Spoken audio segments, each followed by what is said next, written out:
মৃত্তিকা পার্কে আজ দেখতে এসেছিলাম মিনি হাওড়া ব্রিজ। প্রথম দেখাতেই মনে হবে যেন কলকাতার হাওড়া ব্রিজের এক টুকরো অংশ। অসম্ভব সুন্দর এই পার্ক। আসসালামু আলাইকুম এভরিওয়ান, তোমরা সবাই কেমন আছো? পরন্ত বিকেল বেলায় আমরা মিনি হাওড়া ব্রিজ দেখতে যাবার উদ্দেশ্যে বেরিয়ে পড়েছি। নলহাটি থেকে তেজাহাটি এসে এখানে তেজাহাটি থেকে মাত্র 10 মিনিট লেগেছে আমাদের আসতে।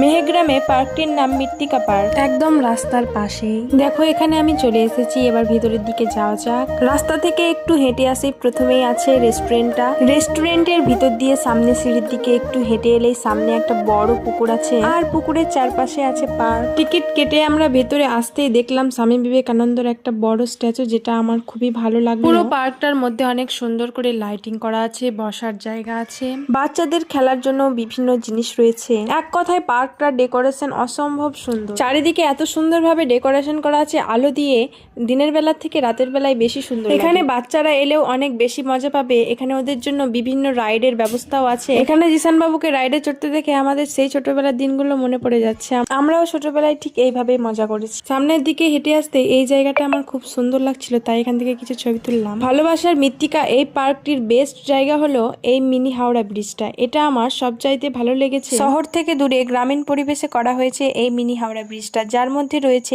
এক মুঠো শান্তি। সন্ধ্যাবেলায় ঘুরতে আসার জন্য পারফেক্ট একটা জায়গা। এই পার্কের মধ্যে যেহেতু একটা রেস্টুরেন্ট আছে, তো সেখান থেকে আমরা খাবার নিয়েছিলাম কিছু। তো এখানকার খাবার দাবার মোটামুটি ভালোই। আজকের ভিডিওটা ছিল এই পর্যন্তই। দেখা হয়ে যাবে নতুন একটা ভিডিওর সঙ্গে। আল্লাহ হাফেজ।